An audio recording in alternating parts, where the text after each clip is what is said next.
शुरू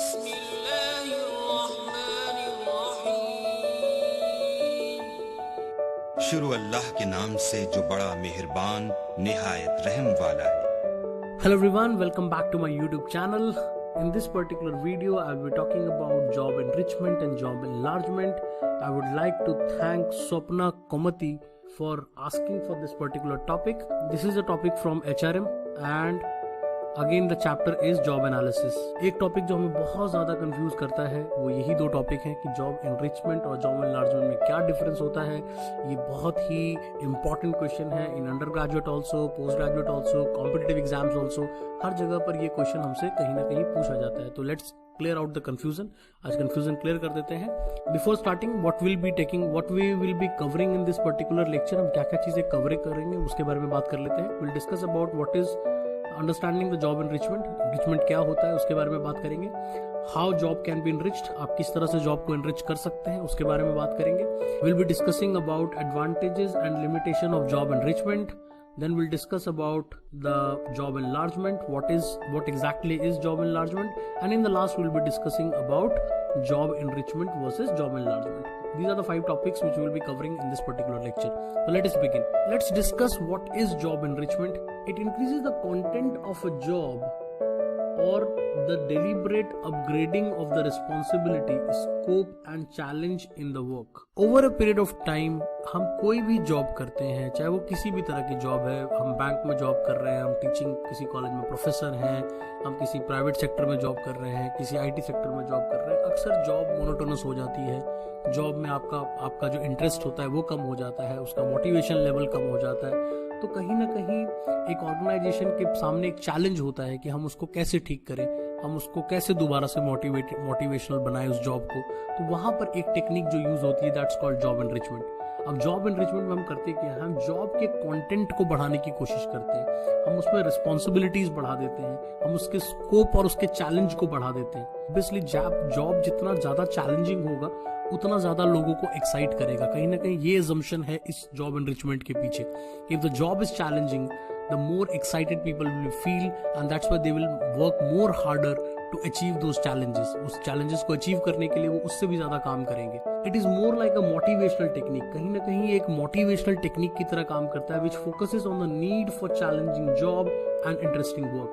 बहुत सारे लोगों को चैलेंजिंग जॉब अच्छा लगता है, उनको अपना जॉब एक इंटरेस्टिंग जॉब पसंद आता है। तो उस चीज के लिए वो एक मोटिवेशन की तरह काम करता है कि अगर कोई एम्प्लॉय इस तरह की जॉब को ढूंढ रहा है और अगर आप जॉब को चैलेंजिंग बनाते हैं तो ऑब्वियसली उनका इंटरेस्ट क्रिएट होगा उस जॉब में और उससे उनका कहीं ना कहीं सेटिस्फैक्शन भी बढ़ेगा। हर्सबर्ग 2 फैक्टर थ्योरी ऑलरेडी मैंने इसको पढ़ाया हुआ है, तो मैं आपको उसका डिस्क्रिप्शन इस वीडियो के लिंक में डाल रहा हूँ। एक बार अगर आपको टाइम मिले तो do revise it. Also focused on this by increasing the responsibility and the challenge of the job. उन्होंने भी, हर्सबर्ग ने भी अपने 2 फैक्टर थ्योरी में ये बात कही थी कि अगर आप लोगों को मोटिवेट करना चाहते हैं तो उनको मोटिवेशनल फैक्टर्स दीजिए। मोटिवेशनल फैक्टर्स क्या थे कि जॉब को चैलेंजिंग बना दीजिए, उनका एडिशनल रिस्पॉन्सिबिलिटीज दीजिए उनको, उससे कहीं ना कहीं उनका ओवरऑल जो उनका इंट्रिंसिक रिवॉर्ड है वो बढ़ जाता है। तो अगला सवाल उठता है कि how job can be enriched, हम जॉब को कैसे एनरिच कर सकते हैं।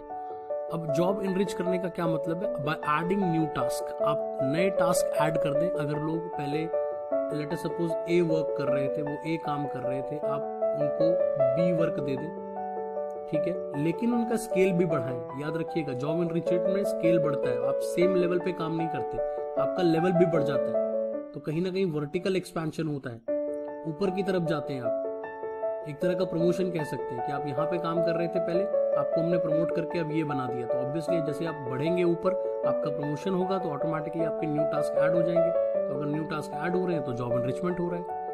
Okay, increase responsibility. ऑब्वियसली आपका प्रमोशन हो करके आप ए पॉइंट से बी पॉइंट पे जा रहे हैं। आप पहले ए काम कर रहे थे, for example earlier you were A clerk into a bank, आप सिर्फ बैंक में क्लर्क थे, बाद में आपको प्रोबेशनली ऑफिसर बना दिया गया, आप मैनेजर बन गए। तो अगर आप वहां से मैनेजर बने हैं तो मैनेजर बढ़ते ही आपकी रिस्पॉन्सिबिलिटी भी बढ़ जाएगी, आपके टास्क भी बढ़ जाएंगे and you can provide feedback to the employees also. अब आपकी जो पहले जॉब थी वो उतनी अकाउंटेबल ही नहीं थी, अब आप मैनेजर बन गए तो आपकी जॉब अकाउंटेबल भी हो गई। अगर अकाउंटेबल हो गई दैट मीन्स कि आप जो भी काम कर रहे हैं अगर उसमें कुछ गलती होगी तो आपको फीडबैक भी दिया जाएगा, आपको बताया जाएगा कि आप सही कर रहे हैं या गलत कर रहे हैं। make employees understand the importance of their job in achieving the final goal of the organization. If we work at the lower level, हम किसी भी ऑर्गेनाइजेशन में अगर लोअर लेवल पे काम करते हैं तो हमारी जॉब की उतनी ज़्यादा अकाउंटेबिलिटी नहीं होती, और अगर अकाउंटेबिलिटी नहीं होती तो हमें ही पता होता है कि हम कितना भी काम कर लें तो बहुत ज़्यादा ऑर्गेनाइजेशन को हम कंट्रीब्यूट नहीं कर रहे। बट अगर हम मैनेजरियल पोजीशन पे बैठे हैं तो अक्सर ऑर्गेनाइजेशन हमें ये बात समझाती है कि you are in a position where your work will definitely help the organisation. तो अगर आप अपनी जॉब की इंपॉर्टेंस को समझेंगे, you will try to set an example. आप रोल मॉडल बनने की कोशिश करेंगे, आप एग्जाम्पल सेट करने की कोशिश करेंगे, और उससे ऑटोमेटिकली कहीं ना कहीं आपका जॉब के प्रति एक्साइटमेंट लेवल बढ़ेगा। Giving sufficient freedom to the people, to the employees to decide working method, sequence and pace. आप अगर उनको प्रमोट कर रहे हैं तो आपको थोड़ा फ्रीडम भी देना पड़ेगा। आप उनको बाउंड नहीं कर सकते क्योंकि वो किसी के नीचे नहीं काम कर रहे, वो उनको एक अपना स्पेस चाहिए। You need to give them space also. Space for what? Space for deciding their working method, कि उनका काम करने का तरीका क्या होगा, वो किस सीक्वेंस में किसी काम को कराना चाहते हैं, that is the work flow. तो वर्क फ्लो किस तरह का होगा, एंड द पेस, कि कितने स्पीड से उस काम को वो कराना चाहते हैं। तो ये सारी चीजों का फ्रीडम भी आपको लोगों को देना पड़ेगा। मोर लाइक डिसेंट्रलाइजेशन, आपको कहीं ना कहीं डिसेंट्रलाइज करना पड़ेगा कि लोग अपने लेवल पे कुछ डिसीजंस ले सकें। अगर ऐसा होगा तो एम्प्लॉयज के पास कुछ पावर आ जाएगी, और पावर अपने आप में ही लोगों को एक्साइट करती है। तो आई होप कि आपको ये पॉइंट क्लियर हो गया कि हम किस तरह से जॉब को एनरिच कर सकते हैं। अब इसके मेजर एडवांटेजेस क्या होते हैं? एक एडवांटेज तो मैंने आपको ऑलरेडी बता दिया था, वो यही था कि जॉब इंटरेस्टिंग हो जाती है, और ये एक मोटिवेशनल टूल की तरह यूज होता है, तो ऑब्वियसली लोगों का मोटिवेशन बढ़ता है। It reduces your absenteeism and employee turnover. Obviously बात है, अगर जॉब बहुत मोनोटोनस हो जाएगी तो लोग बाद में बोर हो जाएंगे, और अगर वो बोर हो जाएंगे तो वो या तो छुट्टी बहुत करेंगे या फिर एक ना एक दिन छोड़कर चले जाएंगे। लेकिन अगर जॉब इंटरेस्टिंग है, आपको चैलेंजिंग लगती है, तो आप एब्सेंट भी कम होते हैं, आप इंजॉय करते हैं, और आपका टर्नओवर भी कम होता है। टर्नओवर मतलब छोड़कर जाने का एक रेशियो कितना होता है, तो इसलिए वो भी आपका कम हो जाता है। Third advantage, the overall output of the organisation rises quantitatively and qualitatively. जो ओवरऑल आउटपुट है ऑर्गेनाइजेशन का वो पूरा बढ़ जाता है। क्वांटिटेटिव मतलब इन नंबर्स ऑल्सो, कि आप जो ओवरऑल आपको नंबर चाहिए था in terms of sales figure, वो सब भी बढ़ जाता है, and in terms of qualitative also, because इसमें एम्प्लॉय की पोजीशन बढ़ रही है तो उसको काफी कुछ नया सीखना पड़ेगा, और जैसे जैसे वो सीखेगा तो ऑर्गेनाइजेशन का जो क्वालिटेटिव ग्रोथ है वो भी बढ़ेगा। The employee also learn lot in the process. जैसा मैंने आपको अभी भी बताया कि एम्प्लॉयज बहुत कुछ सीखता है, क्योंकि अगर आप उसकी पोजीशन यहाँ लोअर लेवल से उठाकर उसको ऊपर ले जा रहे हैं तो उसमें बहुत सारे काम जो वो यहाँ नहीं कर रहा था अब यहाँ करेगा। तो अगर वो यहाँ वो काम कर रहा है तो उसको बहुत सारी चीजें सीखनी पड़ेंगी जो वो यहाँ पर नहीं भी सीख रहा था तो भी उसका काम चल रहा था। तो what are the limitations? Obviously कुछ प्रॉब्लम्स भी आती हैं, कुछ लिमिटेशंस भी होती हैं इसमें। तो वो लिमिटेशंस क्या है? टेक्नोलॉजी में not allow enrichment for at all the jobs. अब जितने भी तरह की जॉब्स हैं सब में एनरिचमेंट नहीं हो सकता, उसका एक मेजर कारण टेक्नोलॉजी है। अब बहुत सारी जॉब में कुछ ना कुछ टेक्नोलॉजी रिक्वायर्ड होती है, कुछ ना कुछ सॉफ्टवेयर रिक्वायर्ड होता है, या कुछ ना कुछ इस तरह की चीज रिक्वायर्ड होती है जो हर पर्सन नहीं कर सकता। दैट मीन्स कि आप हर पर्सन के लिए जॉब को एनरिच नहीं कर सकते।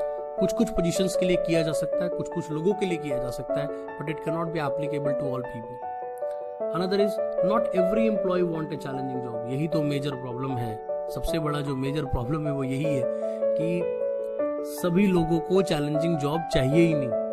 वो तो रिस्पॉन्सिबिलिटी को अवॉइड करते हैं। They don't work for excellence, they work for survival. वो सर्वाइवल के लिए काम कर रहे हैं, सिर्फ अपना गुजारा कर रहे हैं। उनको नौकरी करके बस 9 से 5 करना है और घर चले जाना है। They don't bother about organisation, they don't bother about any of the goals of the organisation. ये सारी चीजें उनको कुछ भी बॉदर नहीं करती। तो ना तो उनको चैलेंजिंग जॉब चाहिए। अब अगर आप उनके लिए जॉब चैलेंजिंग बना दोगे तो वो उससे मोटिवेट थोड़ी होंगे, वो उससे डिमोटिवेट हो जाएंगे। Even those who wish for challenging job, कई बार कुछ लोग होते हैं जो कि जॉब चैलेंजिंग चाहते हैं but they may not have the necessary capability to complete the task. ऐसे लोगों से तो मेरा भी काफी बार सामना होता है जो काफी एक्साइटेड हो जाते हैं ये सुन करके कि जॉब चैलेंजिंग है, इंटरेस्टिंग है, लेकिन मैं उनमें महसूस करता हूँ कि they don't have the capability to do it. उनमें वो कैपेबिलिटी नहीं है, वो काम कर ही नहीं सकते। लेकिन वो हाँ में हाँ मिला देते हैं, चाहे वो मेरे डर से मिला दें, चाहे प्रमोशन की वजह से मिला दें, किसी ना किसी वजह से वो मिला देते हैं। बट अल्टीमेटली उनसे वो काम होता नहीं है। So this was all about job enrichment. I hope कि आपको ये समझ में आ गया हो। एनरिचमेंट बेसिकली वर्टिकल होती है। वर्टिकल मीन्स कि आप पहले लोअर लेवल पे काम करते थे, अब मैंने आपका टास्क को चैलेंजिंग बना दिया, आपके जो रोल्स को, आपकी रिस्पॉन्सिबिलिटीज को बढ़ा दिया, और अब आपका प्रमोशन हो गया है, आप ऊपर वाले लेवल पे चले गए। तो this is called job enrichment. Let's talk about job enlargement. अब एनलार्जमेंट के बारे में बात करते हैं। It is one of the techniques which make job interesting. Again ये भी एक उसी तरह का टेक्निक है जिस तरह का मैंने आपको बताया कि बहुत सारी जॉब मोनोटोनस हो जाती है, जॉब में एक्साइटमेंट खत्म हो जाता है। तो in that case we try to make it more exciting and that is one of the ways is job enlargement. तो ये दोनों ही सेम पर्पस के लिए यूज होते हैं। It refers to the assignment of varied task और duties of the job of employees all on the same level. यहाँ पर भी हम टास्क को बढ़ाते हैं, ड्यूटीज को बढ़ाते हैं, रिस्पॉन्सिबिलिटीज को बढ़ा देते हैं, बट वो सब सेम लेवल पर होता है। मतलब मैं पहले फाइनेंस डिपार्टमेंट में क्लर्क था, तो मैं एक काम कर रहा था, बाद में मेरे को एडिशनल रिस्पॉन्सिबिलिटी दे दी गई और कहा गया कि मार्केटिंग के भी डिपार्टमेंट की सारी क्लरिकल जॉब अब आप ही देखोगे।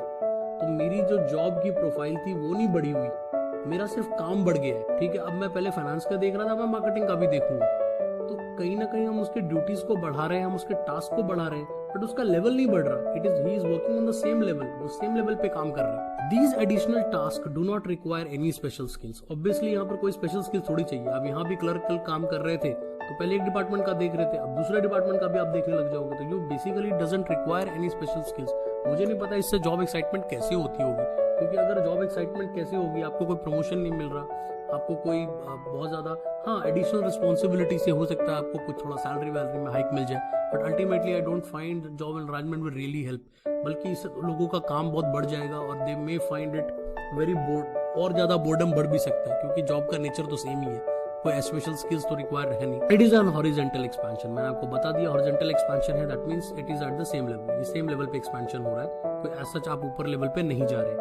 नाउ द बिग क्वेश्चन, ये जो मेन क्वेश्चन आ जाता है, that is called the difference between job enrichment and job enlargement. Already अगर आपको ये कंसेप्ट समझ में आ गया है तो मुझे नहीं लगता कि आपको उस डिफरेंस को लिखने में दिक्कत होगी, बट फिर भी एक करके हम इसको समझते हैं। So let's take up the first point of difference. तो फर्स्ट पॉइंट ऑफ डिफरेंस क्या है मेरा? तो nature of job. Nature of job का क्या है? तो एनलार्जमेंट की बात करें, एनलार्जमेंट में क्या हमें देखने को मिल रहा है? It refers to the expansion of range of task in a job, it is called the horizontal expansion. अब ऑब्वियसली यहाँ पर भी हम रेंज ऑफ जॉब्स तो बढ़ा रहे हैं, बट वो हॉरिजॉन्टल है, मतलब सेम लेवल पे। तो जो पहले ए वर्क कर रहे थे, अब आप बी भी आप में ऐड हो गए, तो कहीं ना कहीं वो सेम लेवल पे काम हो रहा है। आपका प्रोफाइल नहीं बढ़ रहा, आपको कोई एक्स्ट्रा स्किल्स की रिक्वायरमेंट नहीं है, it is just at the same level, your responsibilities are being increased. On the other side when we talk about job enrichment, तो you have improving the job.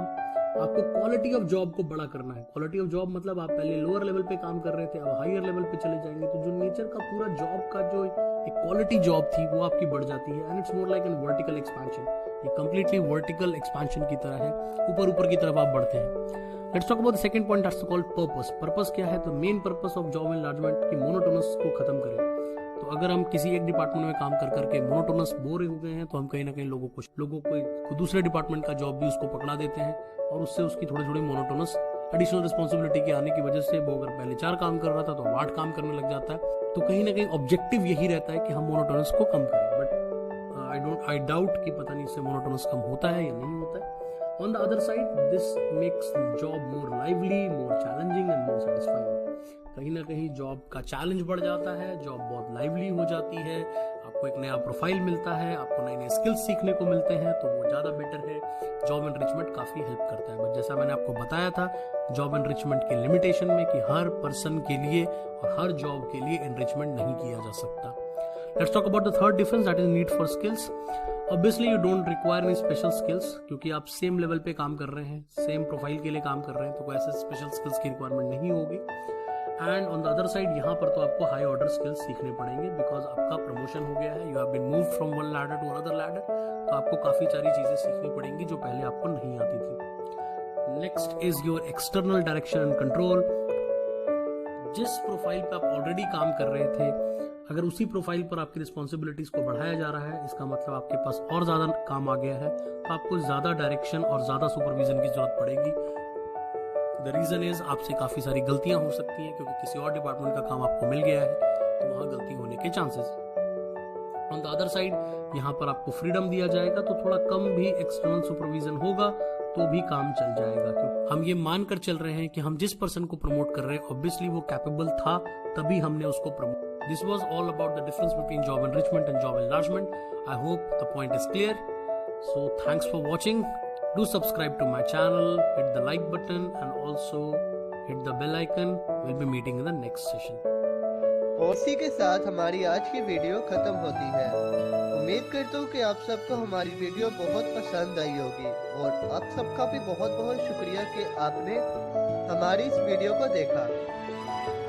हमारी इस वीडियो को लाजमी like करिएगा और इसको अपने फ्रेंड्स के साथ भी लाजमी शेयर करिएगा और हमारे चैनल को भी लाजमी सब्सक्राइब करिएगा ताकि हम इसी तरह की और अच्छी तरह वीडियोस को बनाकर आपके सामने लाते रहें। खुदा हाफिज।